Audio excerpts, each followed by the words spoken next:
That you guys would have to talk about that, and something would have to be brought to a board meeting to approve. Would that require a membership vote? That would mean the whole membership has to vote.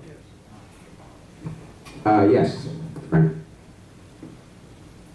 I think we're missing a good point here. Who's ever continually doing what that individual is doing, one of us may actually run into that individual doing whatever they're doing, cutting, and I wouldn't want to be that individual face to face, knowing he's breaking the law. Somebody could get hurt. So for a lousy $200 per unit, do it and protect us. Yes, Steve. Sure.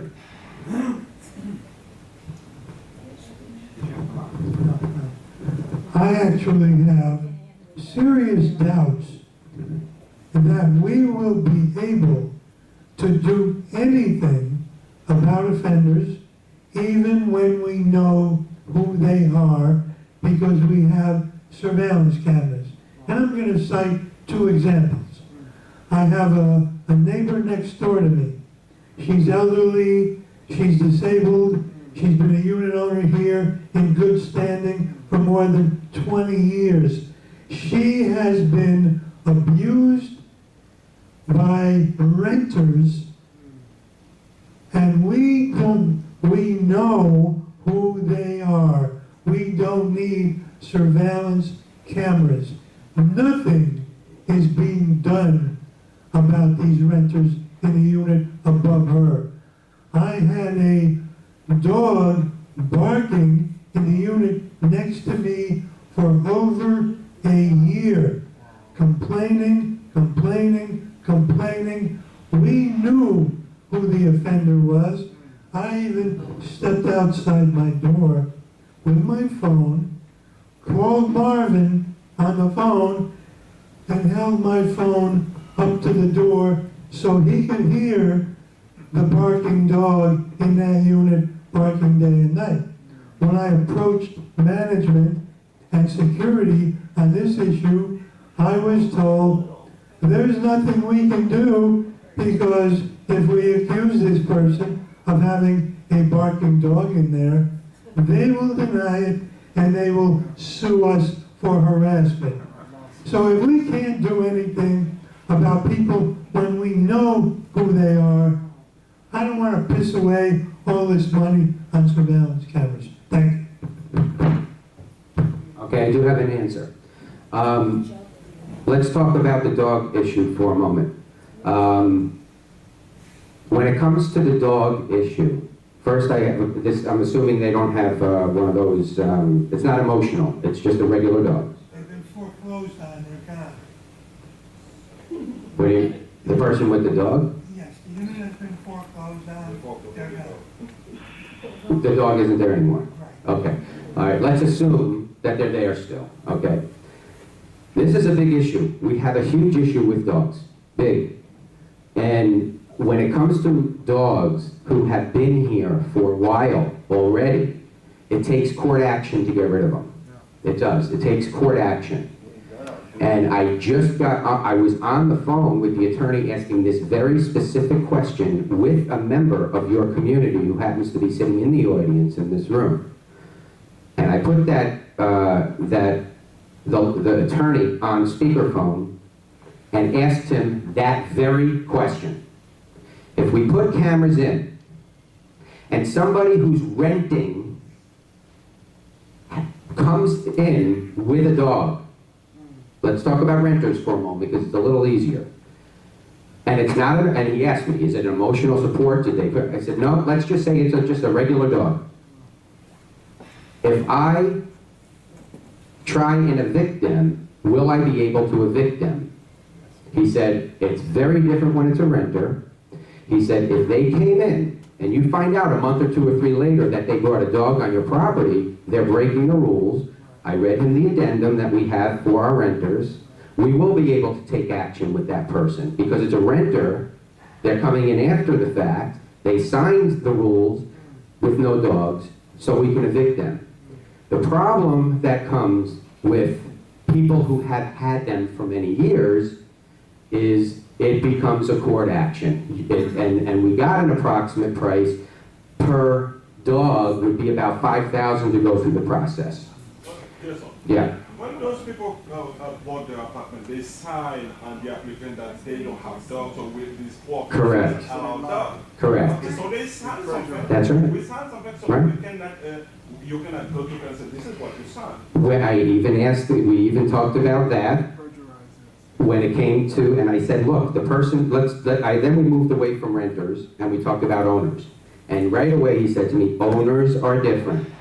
He doesn't think that you will find a judge to absolve a sale of a unit because somebody has a dog now, because the defense, when they get to court, will be, well, I didn't falsify my documents because I didn't have it then. I bought it a month later. So we can't use that defense on an owner. We would have to actually spend money to take them to court and go through the motions, and it's not that your board hasn't spoken about it. It's a lot of money to do. So that is an ongoing problem. Jason, Yeah, right. forget about dogs. Yeah.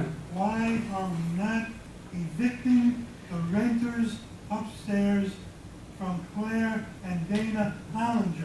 But we're not renewing their lease. It comes up in October. We didn't want to spend the money. I heard that last time around. Well, We're gonna flag the file yeah. and not renew the lease, and then it came before sales and lease review, and they approved the rollover lease. Well, I know that particular incident as well, because that happened sometime last year. And what happened was they had a lawyer that was preparing a suit. So what we said was, we'll give you 3 months, and in those 3 months, if there's any issues, you're gonna leave, and they agreed to that. In those 3 months, then you can ask, I know who you're talking about, they didn't have issues, so it was rolled over. Now, we know what's going on, because it happened last year. We gave the 3-month extension.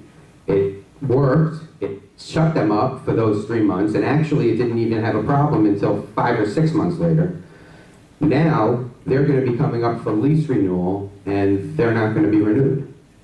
That's how that's happening with that particular, I know which particular unit you're talking about. You can see how difficult it is to get rid of people, Yes. and I'm not convinced that spending $100 grand on surveillance cameras is going to help. Doesn't the defendant pay the bill if they lose? Yes. So you don't have to worry about You have to lay it out, and who knows, you have to, you have to lay the money out, and then you have to be willing to lose it, if it goes the wrong way. No, certain cases. Yes. you have- Certain cases, absolutely, and we've talked about doing test cases, Pretty sure you're gonna win. right? We have talked about doing test cases. It's not, the dog issue is a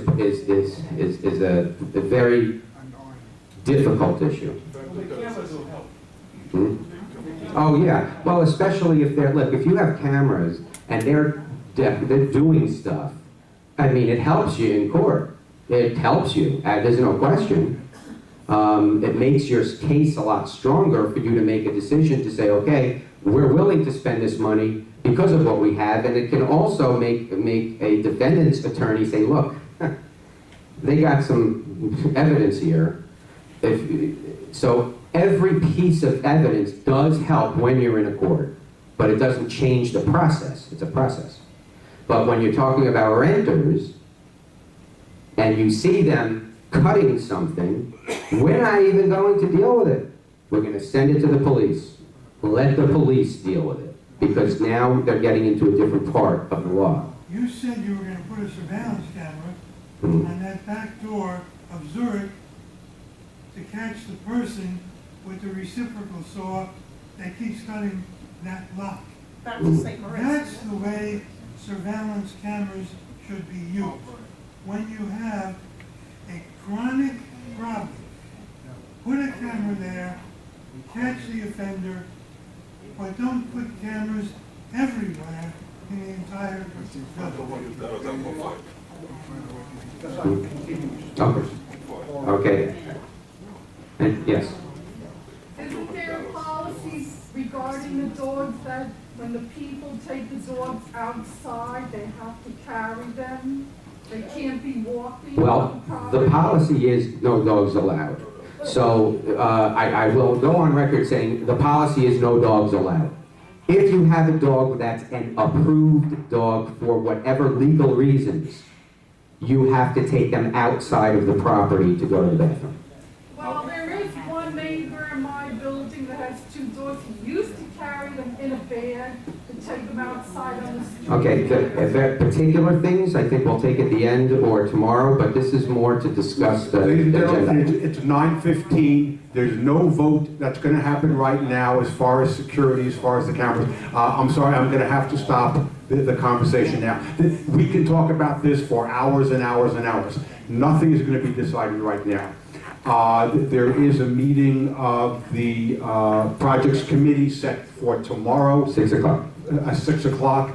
They're going to, if that meeting happens, if there's a quorum, they're going to be discussing it among themselves. If so, they have the opportunity to make a recommendation to the board. At some point, it's going to come back to us, and we will consider this and hopefully make a vote on what we're going to do about it. So that concludes that agenda item. Last is good and welfare. And the one name on there, that person has left. So that is over. May I hear a motion to adjourn? I would like to make a motion to adjourn at 9:16. Is there a second? I second. Any objection? No. No. We are adjourned. Thank you very much. Good